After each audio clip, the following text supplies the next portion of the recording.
قرآن رہنما ہے، جنت کا راستہ ہے، یہ نور ہے، شفا ہے، جنت کا راستہ ہے۔ الحمد للہ رب العالمین والصلاة والسلام علی سید الانبیاء والمرسلین، اما بعد فاعوذ باللہ من الشیطان الرجیم، بسم اللہ الرحمن الرحیم۔ الصلاة والسلام علیک یا رسول اللہ وعلی آلک واصحابک یا حبیب اللہ۔ الصلاة والسلام علیک یا نبی اللہ وعلی آلک واصحابک یا نور اللہ۔ الحمدللہ عز وجل، رمضان المبارک کے پرکیف لمحات میں ہمارا سلسلہ قرآن رہنما جاری ہے، اور قرآن کے مختلف موضوعات پر کہ جس سے ہمیں دنیا اور آخرت کی رہنمائی ملتی ہے، اس حوالے سے گفتگو چل رہی ہے۔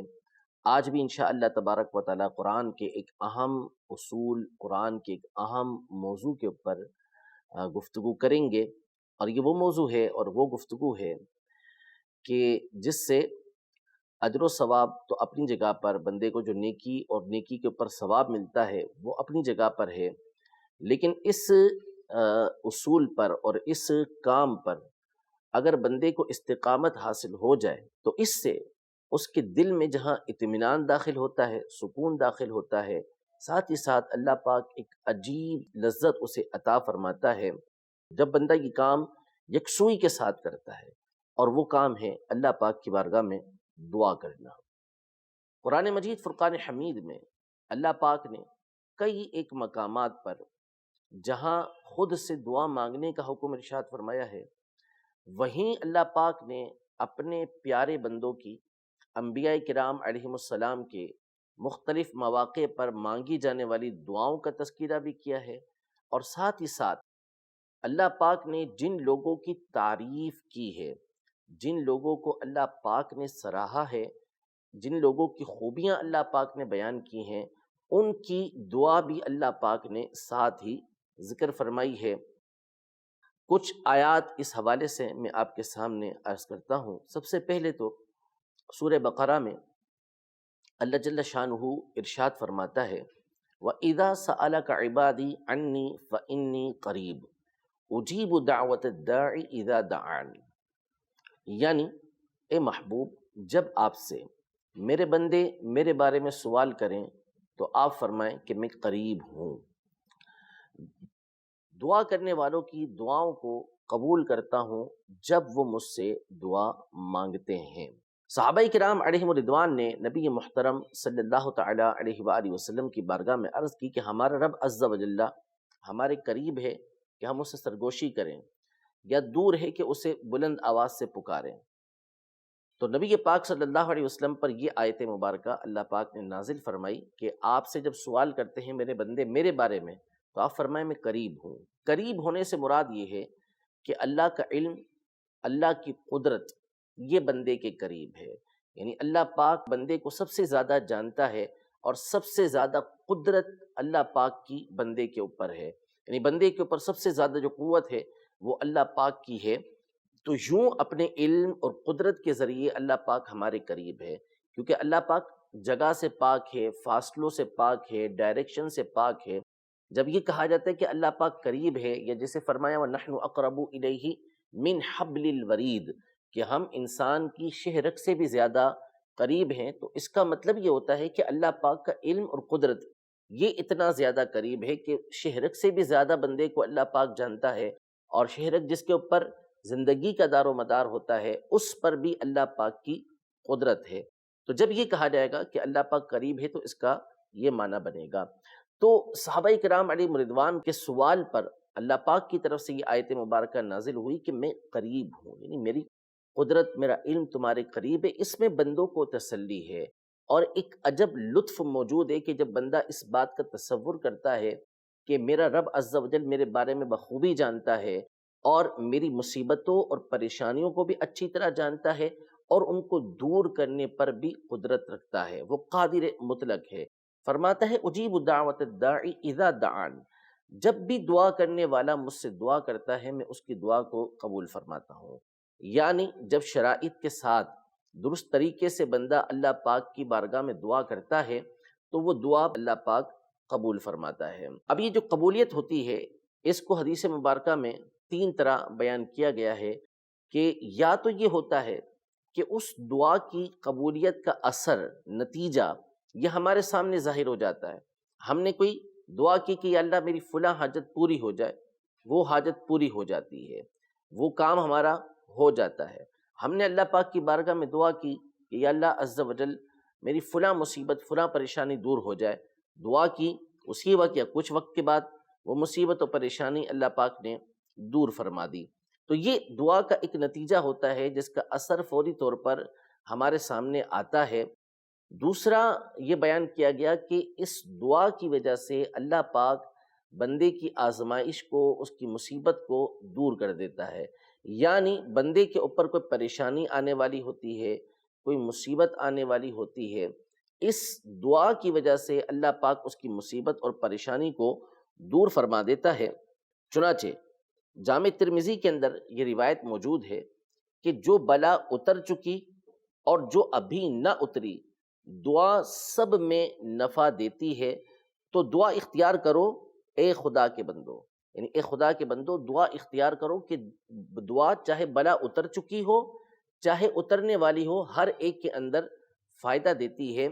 تو اب اگر اس کا نتیجہ ہمارے سامنے ظاہر نہیں ہو رہا جو دعا ہم نے مانگی ہے، لیکن ایک بلا، ایک مصیبت، ایک پریشانی ہم پر آنے والی تھی،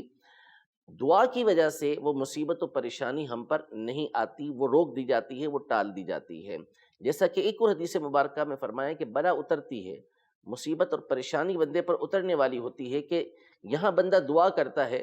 اور یہ دعا اوپر جاتی ہے اور اس بلا سے اس کا جھگڑا ہوتا ہے، وہ اس کو روکتی ہے،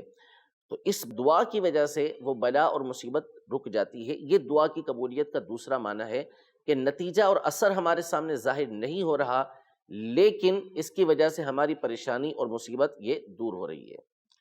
تیسری صورت جو بیان کی گئی قبولیت کی وہ یہ ہے کہ بندہ جب دعا کرتا ہے تو وہ دعا کا جو اجر ہوتا ہے، جو ثواب ہوتا ہے، وہ اس کے لیے باقی رکھ لیا جاتا ہے، اور قیامت کے دن جب بندہ اس کے اجر کو دیکھے گا، اس کے ثواب کو دیکھے گا، تو اس وقت تمنا کرے گا کہ کاش دنیا میں میری کوئی دعا قبول ہی نہ ہوتی اور اس کا اجر مجھے آج ملتا۔ تو یوں بندے کی دعا بہر صورت قبول ہوتی ہے، جیسا کہ اللہ جل شانہ نے یہاں یہ ارشاد فرمایا کہ اجیب دعوت الداعی اذا دعان، کہ دعا کرنے والے کی دعا کو میں قبول کرتا ہوں جب وہ دعا کرتا ہے۔ اور دوسرے مقام پر اللہ پاک سورۃ المؤمن میں ارشاد فرماتا ہے وقال ربکم ادعونی استجب لکم، کہ تمہارا رب ارشاد فرماتا ہے مجھ سے مانگو میں تمہاری دعاؤں کو قبول کروں گا۔ قرآن مجید فرقان حمید میں اللہ پاک نے سورہ نمل میں اپنی قدرت کے مختلف دلائل قائم فرمائے اور اپنی وحدانیت کے اوپر دلائل اللہ پاک نے ذکر فرمائے۔ ان میں سے ایک بات اللہ پاک نے یہ ارشاد فرمائی کہ امن یجیب المضطر اذا دعاہ ویکشف السوء، کہ کون ہے جو مضطر کی، پریشان کی دعاؤں کو قبول کرتا ہے اور مصیبتوں کو، برائیوں کو دور کر دیتا ہے۔ یعنی جب بندہ مضطر ہو جاتا ہے، اضطراری کیفیت اتنی ایسی پریشانی میں آ جاتا ہے کہ اس کو کوئی راہ نہیں سوچتی کہ میں کیا کروں، جب وہ اللہ پاک کی بارگاہ میں دعا کرتا ہے تو اللہ ہی کی ذات ہے کہ جو اس کی دعا کو قبول فرماتی ہے، اس کی اس مصیبت کو، پریشانی کو دور فرما دیتی ہے۔ تو یوں قرآن مجید فرقان حمید میں اللہ پاک نے اپنی بارگاہ میں دعا کرنے، اپنی بارگاہ میں سوال کرنے کا حکم ارشاد فرمایا۔ اور اسی طرح جب ہم غور کرتے ہیں تو اللہ پاک نے اپنے جن پیارے بندوں کی تعریفیں کی ہیں ان کے احوال پر غور کریں تو وہ بھی آپ کو مختلف قسم کی دعائیں اللہ پاک کی بارگاہ میں مانگتے ہوئے نظر آئیں گے۔ مثال کے طور پر اللہ پاک سورہ آل عمران میں وہ علم والے کے جو اپنے علم کے اندر پختہ ہیں، جن کو اللہ پاک نے رسوخ فی العلم عطا فرمایا ہے، مضبوط علم عطا فرمایا ہے، ان کی خوبی اللہ پاک نے یہ ذکر کی ہے کہ ایک تو وہ اللہ پاک کی تمام آیتوں کے اوپر ایمان لے کر آتے ہیں اور کہتے ہیں کل من عند ربنا، یہ سارا کا سارا ہمارے رب کی طرف سے ہے، وما یذکر الا اولو الالباب، ان آیتوں سے، یعنی جو اللہ پاک نے آیتیں نازل کی ہیں ان سے نصیحت عقل والے ہی حاصل کرتے ہیں۔ یہ تعریف ہو رہی ہے کہ عقل والے ہی حاصل کرتے ہیں قرآن کی آیتوں سے نصیحتیں۔ اب ان عقل والوں کی، جن کی عقل مندی کا تذکرہ خود اللہ پاک قرآن پاک میں فرما رہا ہے، ان کی ایک خوبی اللہ پاک یہ ارشاد فرماتا ہے کہ یہ لوگ اللہ پاک کی بارگاہ میں یوں دعا کرتے ہیں، ربنا لا تزغ قلوبنا بعد اذ ہدیتنا وہب لنا من لدنک رحمہ انک انت الوہاب۔ ان کی اللہ پاک کی بارگاہ میں دعا ہوتی ہے، اے ہمارے رب، جب تو نے ہمیں ہدایت دی تو اب اس کے بعد ہمارے دلوں کو راہ سے دور نہ کر، ٹیڑھا نہ کر، بے شک تو ہی عطا فرمانے والا ہے۔ یعنی جب تو نے ہمیں علم کی دولت عطا کی، عقل عطا کی، ایمان لانے کی سعادت عطا کی، تو اب جب تو نے ہدایت ہمیں دے دی ہے تو اب ہدایت کے راستے سے ہمیں دور نہ کر۔ یہ عقل مندوں کی ایک نشانی ہے کہ وہ اپنے علم کے اوپر، اپنے عمل کے اوپر بھروسہ نہیں کر رہے، بلکہ علم اور عمل کے بعد، ایمان کے بعد بھی وہ اللہ پاک کی خفیہ تدبیر سے بے خوف نہیں ہیں، خوف زدہ ہیں۔ اسی لیے اللہ پاک کی بارگاہ میں اس دانائی کے ساتھ، سمجھداری کے ساتھ عرض کر رہے ہیں کہ ہدایت بھی تو نے دی ہے، اس ہدایت پر استقامت بھی عطا فرمانے والا تو ہے، لہذا جب تو نے ہمیں ہدایت دی تو اس کے بعد ہمارے دلوں کو ہدایت سے دور نہ فرما، بے شک تو ہی عطا فرمانے والا ہے۔ اسی طرح اللہ پاک نے اسی صورت میں جن لوگوں پر اس کے انعامات ہوں گے اور اللہ پاک جنت میں ان کو ابدی نعمتیں عطا فرمائے گا، ہمیشہ ہمیشہ وہ اس کے اندر رہیں گے، تو ان کی بھی ایک خوبی اللہ پاک نے دعا کی صورت میں بیان فرمائی کہ وہ یوں اللہ پاک کی بارگاہ میں دعا کرتے ہیں، الذین یقولون ربنا اننا آمنا فاغفر لنا ذنوبنا وقنا عذاب النار۔ یعنی وہ یوں اللہ کی بارگاہ میں دعا کرتے ہیں کہ اے ہمارے رب، ہم ایمان لے کر آئے، ہمارے گناہوں کو معاف فرما اور ہمیں جہنم کے عذاب سے بچا۔ تو یہ اللہ پاک کی بارگاہ میں ان کی دعا ہے۔ اسی طرح اللہ پاک نے سورۃ الفرقان کے آخر میں اپنے خاص بندوں کا ذکر کیا، جن کو اللہ پاک نے عباد الرحمن فرمایا، رحمان کے بندے یعنی خاص بندے۔ یہ اللہ پاک نے ان کو ارشاد فرمایا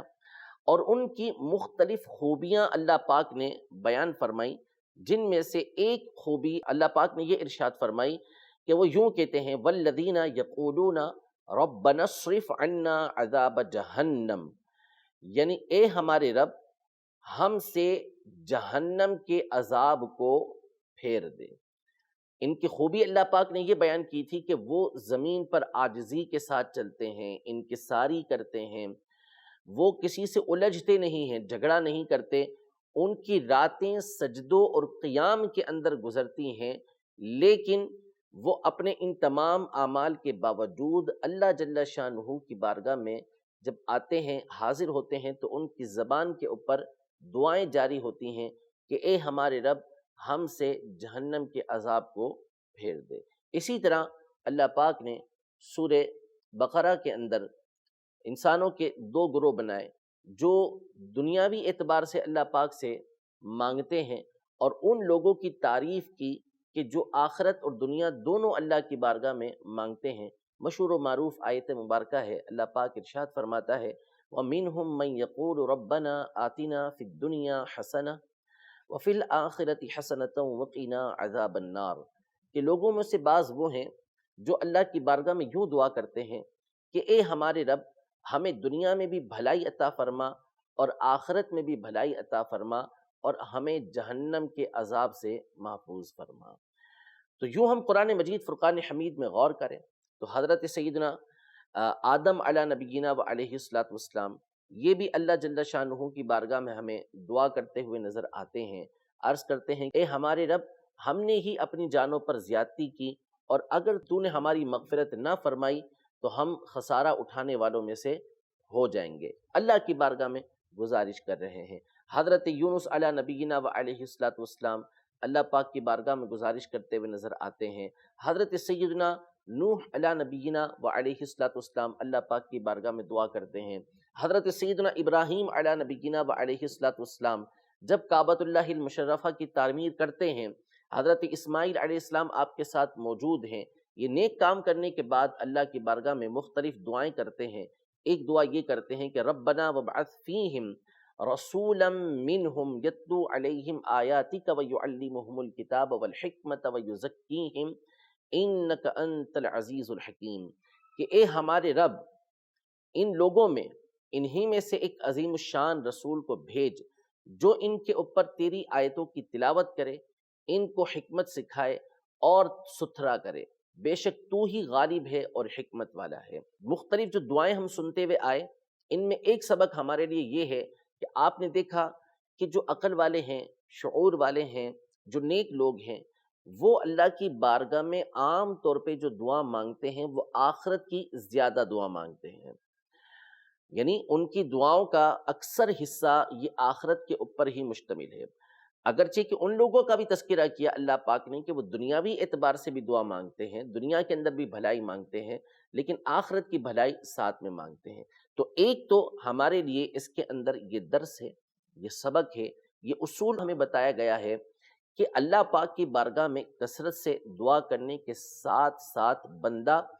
آخرت کو زیادہ پیش نظر رکھے، اور اللہ پاک کی بارگاہ میں جب دعا کرے تو اپنی دنیا کے لیے جب دعا مانگ رہا ہے تو ساتھ ہی ساتھ آخرت کی دعا کثرت کے ساتھ مانگے، کہ اصل کامیابی یہ آخرت ہی کی کامیابی ہے۔ جہنم سے بچنے کی دعائیں آپ نے بکثرت سنی کہ ایسے نیک لوگ اللہ پاک سے جہنم کے عذاب سے پناہ مانگتے ہیں کہ ہمیں جہنم کے عذاب سے بچا، محفوظ رکھ۔ تو یہ ہمارے لیے اصول ہے۔ کیوں؟ قرآن مجید فرقان حمید میں اللہ پاک ارشاد فرماتا ہے فَمَن زُحْزِحَ عَنِ النَّارِ وَأُدْخِلَ الْجَنَّةَ فَقَدْ فَازَ، جس کو جہنم سے